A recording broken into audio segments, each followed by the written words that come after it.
मैं काफ़ी कंफ्यूज थी कि मुझे क्या करना है। तो सबसे पहले रिया आपका स्वागत है। काफ़ी क्योंकि वास्ट सिलेबस था तो एक डायरेक्शन नहीं था।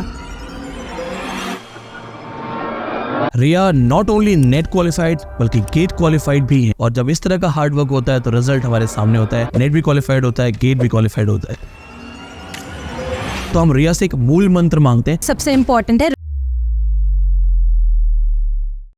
नमस्कार दोस्तों, मैं विनीत पांडे। टॉपर्स की सीरीज में आज हम स्वागत कर रहे हैं रिया का। रिया नॉट ओनली नेट क्वालिफाइड बल्कि गेट क्वालिफाइड भी हैं। तो सबसे पहले रिया आपका स्वागत है। आप ऑफलाइन बैच स्टूडेंट रह चुके हैं, नेट और गेट दोनों आप क्वालिफाई कर चुके हैं, पीएचडी में सेलेक्टेड हैं, पीएचडी भी आपकी शुरू हो गई है। अपने बारे में आप हमारे स्टूडेंट्स को थोड़ा सा बताइए। नमस्ते sir, thank you for inviting me. So मेरा मास्टर्स बैचलर्स हुआ था, उसके बाद मैं काफ़ी कंफ्यूज थी कि मुझे क्या करना है।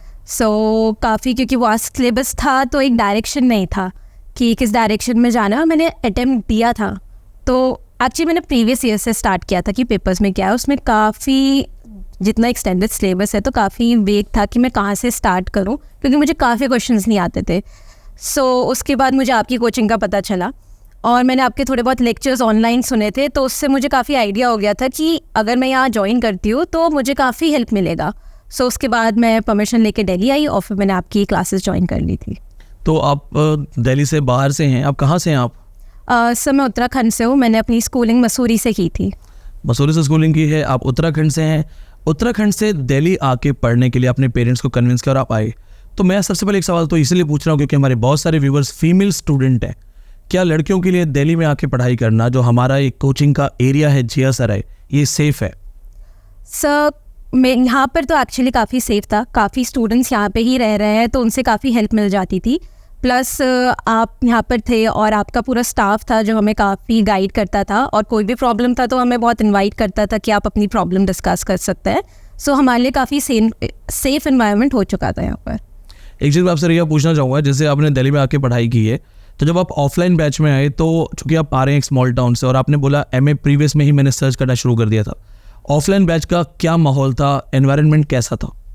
सर एनवायरनमेंट एक्चुअली काफ़ी अच्छा था। हमने फर्स्ट डे से स्टार्ट कर दिया था।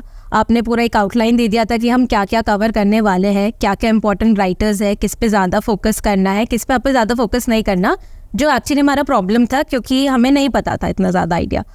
वो काफ़ी ईजी हो गया था और काफ़ी रैपिड फायर होते थे। एक्चुअली आप टेस्ट भी बहुत लेते थे तो उसके लिए हम बहुत ज़्यादा प्रिपेयर करते थे, और हमें ताकि अच्छे मार्क्स लाने, तो यहाँ पे अच्छे मार्क्स आएंगे तो नेट में क्वालिफाई होने का ज़्यादा चांसेस होगा। वो काफ़ी अच्छा एनवायरनमेंट था। फ्रेंड्स भी बने काफ़ी और उनसे भी बहुत हेल्प मिली। ऑफलाइन बैच में आने का एक सबसे बड़ा बेनिफिट ये होता है कि आपको अपनी तरह बहुत सारे स्कॉलर्स अलग अलग स्टेट से मिलते हैं। आपके बैच में बहुत सारे अलग अलग स्टेट्स के स्टूडेंट्स थे। क्या क्लास में बैठने के बाद एक ऑफलाइन बैच में जब आते हो आपको नेशनल लेवल क्राउड मिलता है? साउथ इंडिया से भी बच्चे होते हैं, नॉर्थ ईस्ट से होते हैं, कश्मीर से आ जाते हैं, तो पता चलता है कि यही क्राउड मुझे नेट में मिलेगा, इस तरह का नेशनल लेवल क्राउड आएगा। वो वाली फीलिंग कैसी लगती है? सर अच्छा था काफ़ी उन्होंने काफ़ी कुछ बताया। एक्चुअली बात ये थी कि फ्रेंड्स भी इतने अच्छे बने थे कि वो भी बहुत गाइड कर रहे थे आपके साथ साथ, तो उनसे भी काफ़ी इन्फॉर्मेशन हमें मिल गई थी जो चीज़ें हमें कवर करनी थी, और किसी ने भी इन्फॉर्मेशन होल्ड बैक नहीं की थी, सब ने काफ़ी इन्फॉर्मेशन दी थी। आपकी भी बहुत लोगों से डिफरेंट बातें होती थी, तो वो सब एक तरफ से हमें काफ़ी अलग अलग गाइडेंस, आप ही की गाइडेंस और लोगों के थ्रू मिल जाती थी। अच्छा, यानी डायरेक्टली लर्निंग के साथ साथ इनडायरेक्ट लर्निंग भी आती थी। Yes. अच्छा रिया, एक सवाल होता है, नॉर्मली बच्चे हमेशा पूछते हैं, स्टूडेंट्स क्या करते हैं, किसी की भी सक्सेस को जज करने के लिए कुछ क्राइटेरिया रखते हैं। पहला क्राइटेरिया होता है इन्होंने कितना पढ़ा होगा, कितने घंटे पढ़े होंगे, क्या इन्होंने 24 घंटे पढ़ाई की है? आपका क्या रूटीन था? सर मेरा था कि आपकी कोचिंग के बाद थोड़ा रेस्ट करने के बाद अपने नोट्स प्रिपेयर करना, जो आपने आउटलाइन दी है उसको अंडरस्टैंड करके फिर उसमें ही ऐड ऑन करना। और प्रीवियस ईयर पे तो हम बहुत ज़्यादा रेफ़र करते थे और आप भी डिस्कस करते थे प्रीवियस ईयर क्वेश्चन पेपर और क्या क्या आया है वो मार्क करना। आपके नोट्स जो आप प्रोवाइड करते थे पहले हम उन्हें रीड करते थे, फिर उसमें अपनी इन्फॉर्मेशन ऐड करते थे।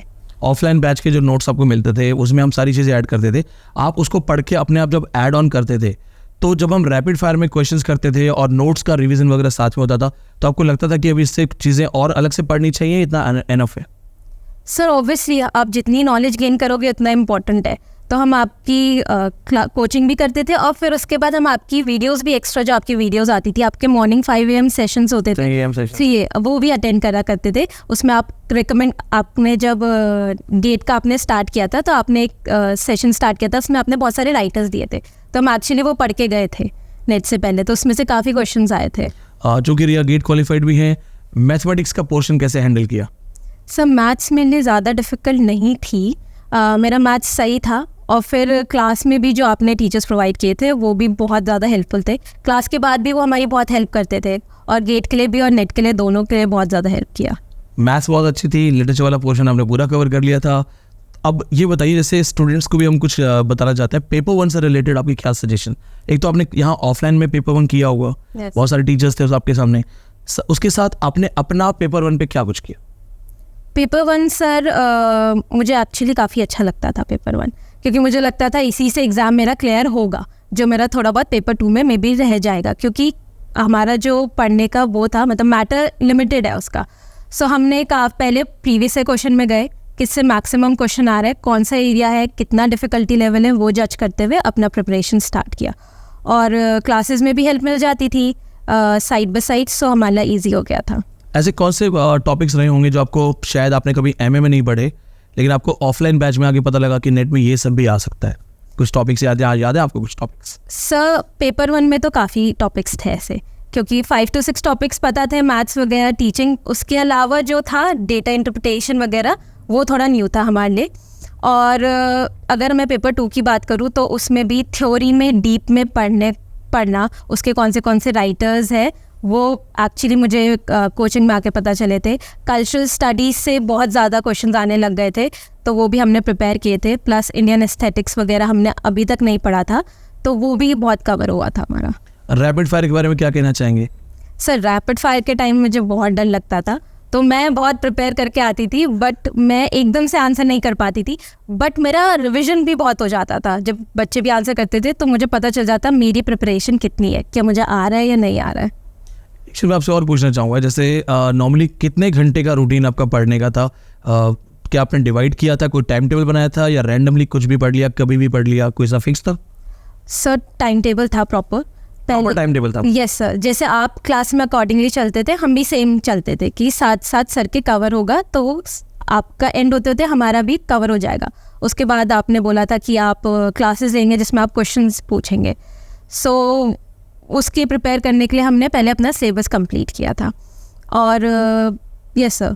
अच्छा, एक चीज़ मुझे बताइएगा, जैसे क्लास में आप ऑफलाइन बैच में आए, लगभग 9:30 क्लास स्टार्ट होती है, नॉर्मली 2-2:30 बजे तक क्लास जाती है, 5.5-6 घंटे के बाद। इसके बाद अपनी पढ़ाई जो आपकी है वो कितने घंटे आप करते थे? सर मैं 5 to 6 आवर्स करती थी। लगभग 5.5-6 घंटे की क्लास करने के बाद आप 5 घंटे, लगभग 5 to 6 आवर्स यस सर पढ़ लेते थे। यानी एक एवरेज अगर लिया जाए तो 9-10 घंटे तो कहीं नहीं गए। नहीं सर, क्योंकि नोट मेकिंग में टाइम लगता था, ऐड ऑन करना है आपको, तो उसके लिए आपको एक्सटेंसिव स्टडीज़ में जाना पड़ेगा, सो उसके लिए टाइम लगता है। जितने भी टॉपर्स या जो फ्यूचर टॉपर्स है वो देख रहे हैं, देख लीजिएगा कि 9 से 10 घंटे का एक एवरेज लेके जा रहे हैं। 5 घंटे 5.5 घंटे क्लासेस हो गई, नोट्स बन गए, उनको जाके फिर उस पर होमवर्क करना है, ऐड ऑन करना है, और जब इस तरह का हार्ड वर्क होता है तो रिजल्ट हमारे सामने होता है। नेट भी क्वालिफाइड होता है, गेट भी क्वालिफाइड होता है। रिया, जितने स्टूडेंट्स देख रहे हैं उनको आप क्या सजेशन देना चाहेंगे? कौन कौन सी मिस्टेक्स जो नॉर्मली बच्चे करते हैं, क्या क्या उनको अवॉइड करना चाहिए? सो फर्स्ट आप क्या कर सकते हैं, आप previous year question paper revise कर सकते हैं अच्छे से, किस किस पे आपको फोकस करना है। आप अपने टीचर्स की सुनिए, उनसे गाइडेंस लीजिए, क्योंकि उन्होंने ऑलरेडी काफ़ी कुछ पढ़ा है। और सबसे इम्पॉर्टेंट है रिविज़न, आपको रिविज़न करते रहना है ताकि आपको याद रहे आप जो पढ़ रहे हैं। सो हमें लगता है कि हमें याद नहीं रहेगा, बट एक्चुअली एग्ज़ाम में जाके हमें क्लिक कर जाता है कि कौन सा राइट आंसर है। सो आप टाइम टेबल बना दीजिए अपना फिक्स्ड, कि आपको कब कौन सा कितना कवर करना है, कितना आपका टाइम गैप है, कि आपका एग्ज़ाम कब होने वाला है और आपके पास कितना टाइम है और किस चीज़ पे आपको ज़्यादा फोकस करना चाहिए। सो आप ये भी कर सकते हैं। तो रिया, जैसे भी आपने बताया कि टाइम टेबल होना चाहिए या पेपर 1 को हल्के बना लें, इस तरह की चीज़ें की। अब हम चलते हैं वीडियो को एंड करने के लिए। चूँकि Riya has qualified NET GATE both, तो हम रिया से एक मूल मंत्र मांगते हैं। एक लाइन में बताइए कि क्या ज़रूर होना चाहिए? सर फेथ बहुत ज़रूरी है अपने ऊपर, अपने फैकल्टी के ऊपर, और ये विश्वास होना चाहिए कि आप कर सकते हैं। That's the best thing. If you have faith, अगर आपको विश्वास है आपके ऊपर, तो आधी लड़ाई तो आप जीत ही चुके हैं. With this thing, thank you so much Riya for joining us. It's pleasure to have you. Thank you so much students.